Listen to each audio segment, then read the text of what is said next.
우리 누가복음 18장을 한번 또 봐봐요. 누가복음 18장에 과부와 재판장의 비유가 나옵니다. 과부와 재판장의 비유.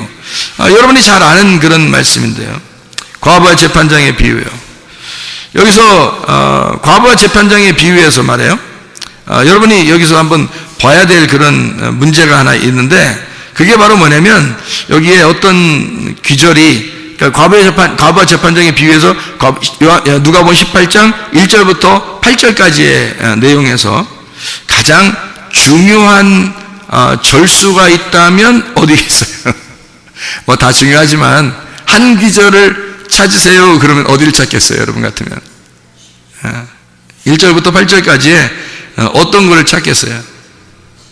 여기서 가장 중요한 절수는 3절입니다. 3절이요. 왜 3절을 이렇게 저는 핵심으로 잡을까요? 3절을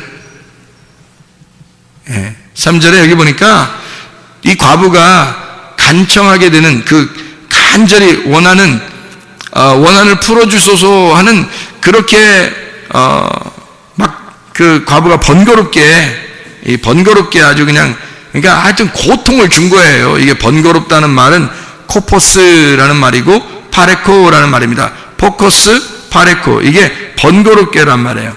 계속 옆에서 고통을 주는 거예요. 아주 그냥.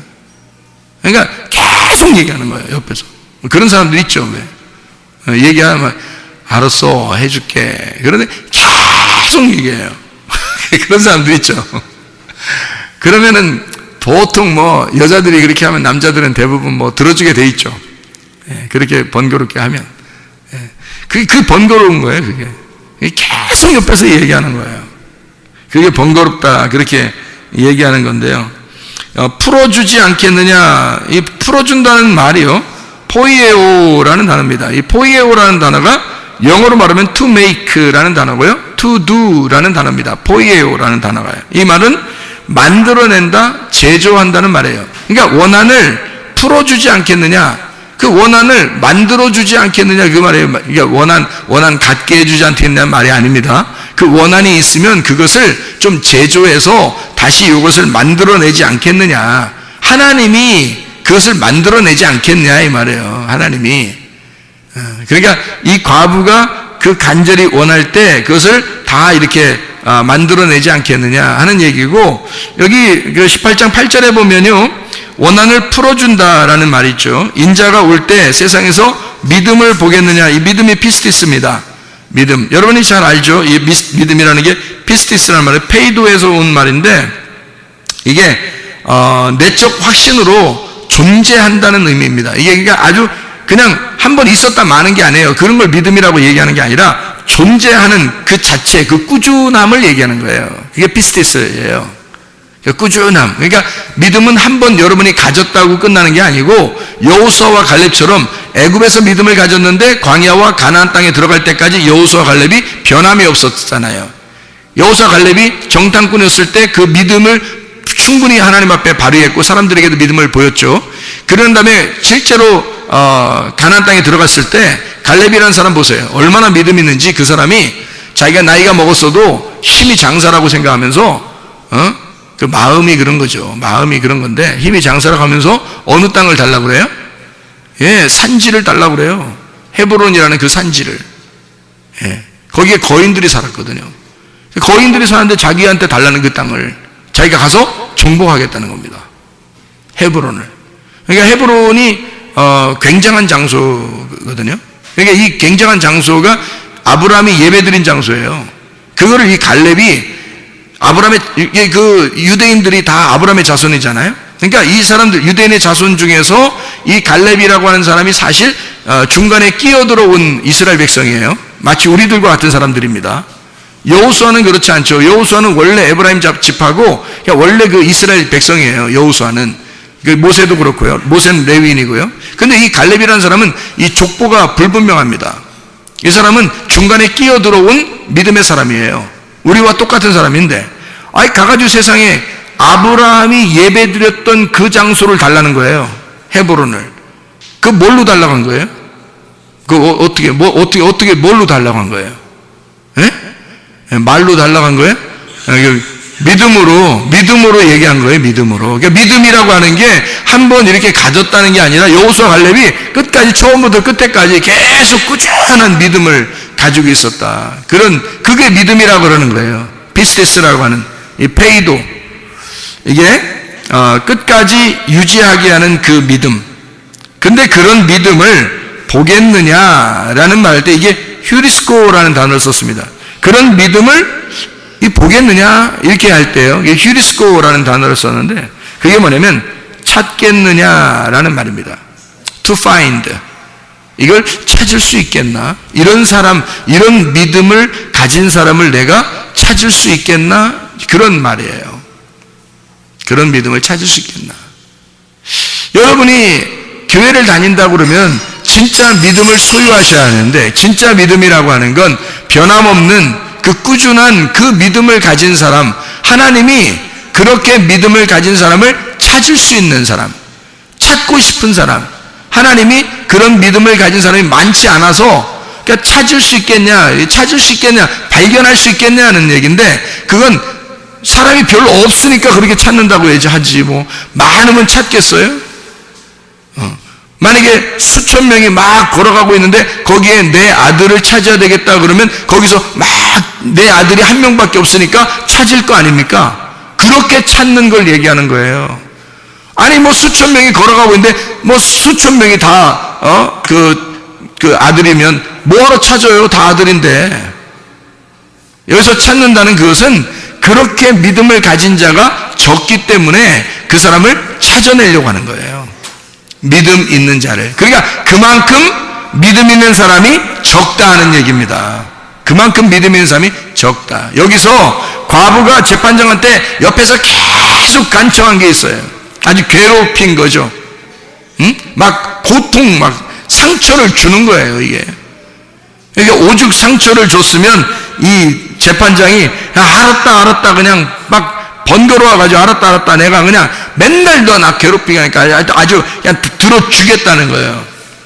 불의한 재판장도 그렇게 하겠는데 하나님이라는 재판장은 어떻겠어요? 당연히 들어주죠. 간청하면. 예. 그의 간청함을 반드시 들어주지 않겠느냐는 거죠. 뭘 간청하는 거예요? 도대체가 여기서 뭐를 간청하느냐가 여기 나오는데 그게 핵심이라는 거죠. 그게 핵심이라는 겁니다. 자, 여러분, 누가복음 18장 1절부터 8절까지의 말씀에서 어떤 게, 어느 기절이 가장 핵심이라고요? 3절에 핵심이 나와 있다고요. 그러면 3절에 왜 내가 핵심이라고 얘기했냐면, 여기서 보면 3절이 왜 핵심이냐면, 그 도시에 한 과부가 있는데 자주 그에게 가서 내 원수에 대한 나의 원한을 풀어주소서 하되 라고 되어 있거든요. 그러면 여기서 보세요. 원수가 누군지 지금 나와요, 안 나와요? 안 나왔잖아요. 원수가 누군지 설명을 해야 될 거 아니에요. 그렇잖아요. 과부가 지금 이게 예수님께서 항상 기도하고 낙심하지 말아야 된다라고 이야기하면서 지금 여기에 이야기를 해주는 거거든요. 그러니까 항상 기도하고 낙심하지 마라 하면서 얘기를 해주는 거예요. 지금 이게 얘기예요. 얘기해 주는 거야. 그러면 여기서 뭐 원수 때문에 좀 막 괴롭습니다. 막 재판장한테 막 이렇게 간구하는데 좀 어떻게 좀 해결해 주십시오. 그러면 하나님이 불의한 재판장도 다 이제 하나님이 그거 간청하는 사람에게 그거 다 해주지 않겠냐? 진짜 믿음을 보겠냐? 이렇게 얘기하잖아요. 얘기로 하는 거니까 이야기로 지금 이야기로 전달해 주는 내용이란 말이에요, 이게. 그러면 그 원수가 누군지 설명을 했어야 되잖아요. 얘기를 해주는 거니까. 예수님만 알고 있는 거 아니에요. 예수님만 알고 있는 그 원수가 있을 거란 말이죠. 그죠?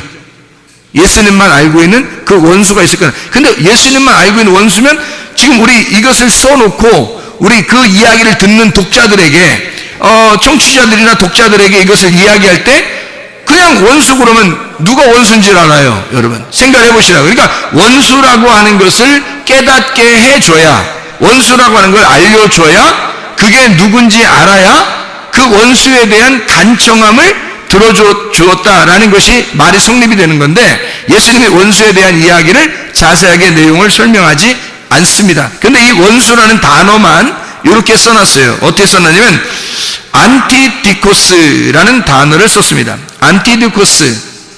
이게 무슨 말이냐면 안티라는 거 아시죠? 반대하는 거, 대신, 대치하는 겁니다. 반대편에 있다는 얘기고 대치하는 겁니다. 안티라고 하는 거예요. 안티가 여러분 안티가 나쁜 거예요? 좋은 거예요? 무조건 안티하면 나쁜 거 아니에요. 안티가 꼭 나쁜 거 아닙니다. 이게 무슨 말이냐면 이런 거예요. 자, 오른손에 안티가 어딘가요? 왼손이에요. 왼손에 안티가 오른손이에요. 이게 안티예요. 예, 그러니까 하늘의 안티가 땅이고요, 땅의 안티가 하늘인 겁니다. 예, 무슨 말인지 알겠죠? 예, 그러니까 이게 반대편에 있는 거 있잖아요. 그걸 안티라 그러는 거예요. 그러니까 여러분은 볼 때 사탄 그러면 무조건 나쁘잖아요, 성경에. 그런데 사탄은 사실은 어떻게 보면 사탄은 반대편, 대적하는 자예요. 대적하는 자. 그러니까 대적이니까 이것도 반대에 있는 거예요. 오른손에는 왼손이 있는 걸 얘기하는 거고요, 하늘에는 땅에 있는 걸 얘기하는 거고요, 땅에서는 하늘에 있는 걸 얘기하고, 이렇게 반대로 있는 거를 사탄이라 그렇게 말하는 겁니다. 그러니까 우리가 짐승과 사람이 있을 때, 짐승과 사람이면 두 개가 같이 있는데 사람과 짐승은 서로 어떻게 해요? 서로 안티란 말이에요. 서로 안티, 서로 사탄이라는 거죠. 그죠? 이쪽 짐승이 볼 때는 사람이 사탄인 거고요, 사람이 볼 때는 짐승이 사탄인 거죠. 무슨 말인지 알겠죠? 대적자, 서로 반대. 이렇게 안티디코스라는 단어를 썼단 말이에요. 이게 디코스라는 이 단어가 디케라고 하는 데서 온 겁니다. 다시 말하면 이게 공의로운, 옳은, 의로운 심판을 말하는 거죠. 그러니까 그런 처벌, 심판, 보인다, 이런 것에서 나온 그것의 반대, 옳은, 공의로운 것의 반대라는 말입니다. 그러면 공의로운 것에, 의로운 것의 반대라고 쓴 안티디코스라고 하는 단어는, 그래서 무슨 말을 얘기하는 거예요? 그거를 원한을 풀어달라 그랬어요. 원한을 풀어달라. 에크디케오라는 단어인데 이게 변호해달라는 얘기고요, 복수해달라는 얘기고요, 보복해달라는 얘기입니다. 이 말이요. 에크디케샤, 변호, 복수, 에크디코스, 에크라는 말하고 디케라는 말, 그러니까 이게 심판, 처벌해 주는 것으로부터라는 말입니다. 거기로부터 나오게, 그 심판으로부터, 옳은 공의로부터 나오게, 이런 얘기거든요. 자주 가서 그렇게 말을 했다는 거예요. 이 자주 간다는 말이 이게 엘코마이를 썼습니다. 다시 말하면 지금도 계속해서 와서라는 말이거든요. 그러면 여보세요, 여기서 원수가 누군지도 써놓지 않고 원수라는 단어만 이런 얘기를 써놓고요, 그 원수라는 단어에 뭔가 핵심이 있었던 거죠. 그죠? 그러니까 원수가 누군지라고 써놨으면 우리가 알 텐데, 원수가 누군지를 써놓지 않고 원수라는 단어에다가 핵심을 집어넣은 거란 말이에요. 자, 원수라는 건 뭐라고요? 반대편에 있는 거, 마주 서 있는 거, 그렇죠? 마주 서 있는 거, 반대편에 있는 거, 요거를 이야기하는 것이다. 그러니까 그 공의로운 것에서 반대편, 대신하여 있는 거, 요게 원수다. 그런 원수를 최고의 대적자, 다시 말하면 사탄과 같은 그런 원수예요. 그럼 요거를 갖다가 해결해달라고, 풀어달라고, 그런 원한 풀어달라고, 복수해달라고, 벌해달라고, 이거를 좀 보복해달라고 지금 기도하고 있는 겁니다. 들어주겠어요? 안 들어주겠어요? 들어줍니다. 왜 그런지 알아요? 왜 그런지 알아요? 그 원수가 나니까. 과거에 지금 원수를, 원한을 풀어달라고 하는 그 원수의 원한을 풀어달라고 하는 이 말은 바로 나를 좀 해결해달라고 하는 말입니다. 자기가 하나님 앞에 의롭게 살려고 하는 그 하나님의 의로움 안에서 살려고 하는데 내가 안티가 있다는 거예요. 내 속에 반대편이 있다는 거예요. 과부가 지금 요구하는 것은 자기 안에 적군이 있다는 겁니다. 자기 안에 원수가 있다는 거예요. 자기는 하나님을 위해서 이렇게 살려고 하는데 자기의 반대편에 서서 나를 넘어뜨리려고 하고 있는 그 원수가 같이 살고 있다는 겁니다. 그게 누구냐면 바로 자기예요. 자기 나의 원한을, 다시 말하면 나의 원수를, 다시 또 다른 말로 하면 나를 보복해 주십시오. 나를 복수해 주십시오. 그래서 나를 파괴해 주십시오. 하나님, 그래서 내가 의로운 하나님의 편에서 살 수 있도록 인도해 주십시오. 그 말씀입니다. 그러니까 하나님은 그 기도를 들어줄 수밖에 없는 거죠. 불의한 재판장도 그것을 들어줄 수 있는데 하물며 하나님께서 이런 간구하는 소리를 듣지 않겠느냐 하는 얘기입니다. 여러분, 자, 그럼 우리가 잘 생각해 봐요. 기도하고 간청하는 것은 누구의 소원을 이야기하는 것이다? 하나님의 소원을 이야기하는 것이다. 자, 어떻게 일용할 양식을 내가 구하는 것도 내 것이 아니고요, 나의 원한을 풀어달라고 하는 것도 지금 내가 할 수 없는 일이란 말이에요. 자, 이것은 다 누가 우리에게 주셔야 할 일이에요? 하나님이 주셔야 할 일입니다. 내가 할 수 있는 것을 구하는 거 아닙니다. 내가 할 수 있는 걸 뭐하러 구해요? 내가 하면 되지. 그렇죠? 내가 오늘 물을 마시게 해 주시옵소서, 이렇게 안 해도 돼요. 그러나 만약에 물이 없는 나라면 물을 마시게 해 주시옵소서는 하나님 앞에 구해야 되는 거죠. 그러나 물이 있는 나라는 물을 그냥 내가 마시면 되는 거예요. 이건 구하지 않아도 그냥 마실 수 있는 얘기란 말이죠. 근데 하나님 앞에 도저히 내가 할 수 없는 것들을 하나님 앞에 구하는 하나님의 소원이 있다는 겁니다. 그게 하나님 내게 일용할 양식을 주시옵소서, 하늘의 왕국의 풍성함을, 하나님의 성령을 내게 충만하게 해 주시옵소서. 이것은 하나님만이 우리에게 주셔야 할 그런 내용이란 말입니다. 하나님, 나의 속에 있는 또 다른 나를 죽여주십시오. 또 다른 나를 보복해 주셔서 복수해 주십시오. 내가 할 수 없는 일을 하나님 앞에 구하는 것입니다. 하나님, 내가 이기도록 하나님 내게 힘을 주십시오. 내게 능력을 주십시오. 하나님 성령 충만하게 해주시고 내게 하나님의 능력을 덧입혀 주셔서 그렇게 살아가게 해주십시오. 하나님 앞에 간청하는 여러분 되시기를 바랍니다. 우리 하나님 아버지 사랑과 은혜를 감사합니다. 아버지 하나님, 우리에게 성령 충만하게 도와주십시오. 우리 하나님 아버지에게 성령 충만하여 성령의 능력으로 살아가는 하나님의 백성들이 다 되게 도와주시옵소서. 예수 그리스도 존귀하신 이름 받들어 기도 올려옵나이다. 아멘.